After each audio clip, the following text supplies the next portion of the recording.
Tourist police ও project হিলসার মধ্যে একটি MoU চুক্তি স্বাক্ষরিত হয়েছে। সোমবার ৬ মে এমওইউতে ট্যুরিস্ট পুলিশের পক্ষে ঢাকা রিজিয়নের tourist police super Nazmul Haque ও প্রজেক্ট হিলসার পক্ষে ম্যানেজিং পার্টনার অলিউল্লাহ নিজ নিজ পক্ষে স্বাক্ষর করেন।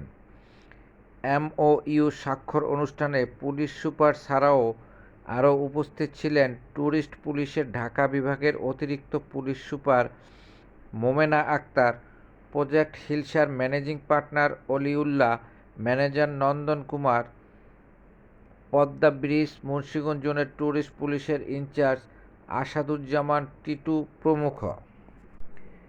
এ প্রসঙ্গে পুলিশ সুপার বলেন, শিমুলিয়া ঘাটের কাছেই রয়েছে অভিজাত রেস্টুরেন্ট প্রজেক্ট হিলসা।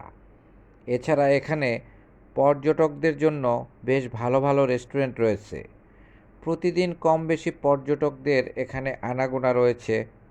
বৃহস্পতি, শুক্র, শনিবার রাতের বেলা এখানে পর্যটকদের বেশ ভিড় জমে। বিশেষ করে পদ্মার ইলিশ খেতে ও পদ্মা সেতুর রাতের দৃশ্য দেখতে পর্যটকরা এখানে ভ্রমণে আসে। এসব পর্যটকদের নিরাপত্তায় শিমুলিয়া ঘাটে পর্যাপ্ত ট্যুরিস্ট পুলিশ কাজ করছে। আমরা চাই এখানে আরও পর্যটক পরিদর্শনে আসুক, পর্যটক কেন্দ্রিক বাংলাদেশ গড়ে উঠুক।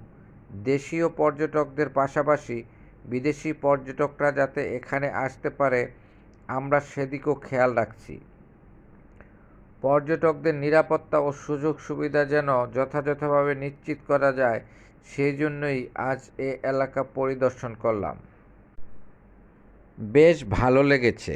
এখানে পর্যটকদের জন্য অভিজাত রেস্টুরেন্টও রয়েছে। অভিজাত এ রেস্টুরেন্ট প্রজেক্ট হিলসার সাথে ট্যুরিস্ট পুলিশের একটি এমওইউ স্বাক্ষরিত হলো।